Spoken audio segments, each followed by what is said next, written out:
매일경제신문 기사. 아파트 잔금일 따라 수천만 원 왔다 갔다 보유기간 따져보고 계약서 쓰세요. 우병탁 신한은행 부동산투자자문센터 팀장. 부동산 매매 과정은 계약일부터 소유권 이전 등기까지 걸리는 기간이 길다. 따라서 이 기간 중 어느 시점을 기준으로 계산하는지에 따라 부동산 보유기간이 달라진다. 부동산 보유기간에 따라 양도세 세율과 장기보유 특별공제율 등이 달라질 수 있다. 상황에 따라서 양도세 비과세 여부가 결정되기도 한다. 이 경우 양도세가 크게 차이 날 수 있다. 부동산 보유기간은 부동산의 취득일부터 양도일까지 다 원칙적으로 매매의 경우 대금 청산일, 즉 잔금일을 취득 및 양도일로 본다. 다만 대금 청산 전에 소유권 이전 등기를 하는 때에는 소유권 이전 등기일, 즉 등기 접수일을 취득 및 양도일로 본다. 결과적으로 소유권 이전 등기 접수일과 잔금일 중 빠른 날에 부동산을 취득하거나 양도한 것으로 본다. 그런데 재개발 및 재건축 시에는 보유기간의 판단이 복잡하다. 종전의 부동산이 주택이었다면 철거하기 전 주택, 종전 부동산의 취득 시기부터 보유기간을 계산한다. 종전 부동산이 주택이 아닌 토지나 상가였는데 주택을 받은 경우에는 한 주택 비과세 여부를 판단할 때 신축주택의 완성일부터 보유한 것으로 본다. 또한 종전 부동산이 주택인 경우에도 종전 부동산의 평가액에 따라 추가 분담금을 내는 경우가 있다. 이때는 한 주택 비과세를 판단할 때와 양도차익을 계산할 때의 보유기간이 달라진다. 한 주택 비과세를 판단할 때는 종전 주택의 취득일부터 보유기간을 계산한다.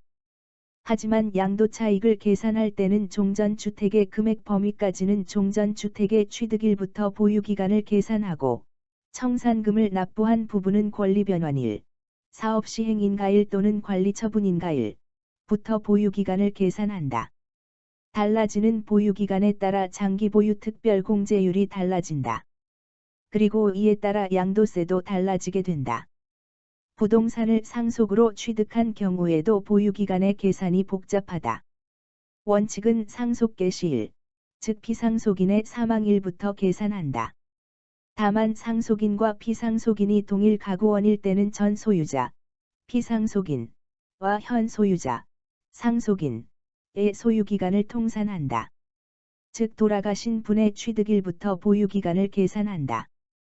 또한 세율을 적용할 때는 돌아가신 분의 취득일부터 보유기간을 계산하고 장기보유 특별공제의 보유기간은 상속 개시일부터 계산한다.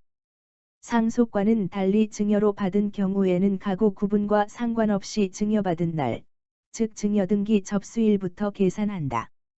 그리고 2021년 1월 1일 기준 다주택자인 경우에는 순차로 주택을 팔고 최종 한 주택이 된 날부터 추가로 2년 이상 더 보유해야 비과세가 된다.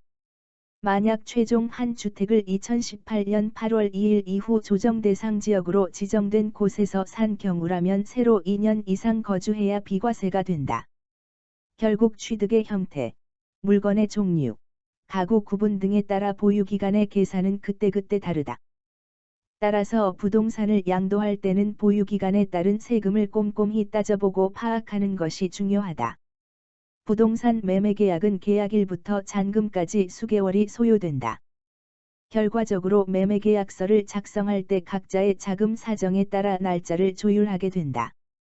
이때 자금 조달의 사정뿐만 아니라 보유기간 계산에 따른 세금 차이를 고려해야 한다. 잔금 날짜를 맞춰서 보유기간을 조절하는 것만으로도 세금이 달라진다. 한두 달 차이로 장기보유 특별공제율만 달라져도 세금은 수백만 원에서 수천만 원까지 달라질 수 있다. 계약서를 한 번 작성하고 나면 이를 변경하기는 쉽지 않다. 부동산 보유기간에 따라 세율, 장기보유 특별공제, 비과세가 결정된다는 사실을 기억하자. 수백만에서부터 수억 원이 보유기간에 따라 달라진다. 우병탁 신한은행 부동산투자자문센터 팀장.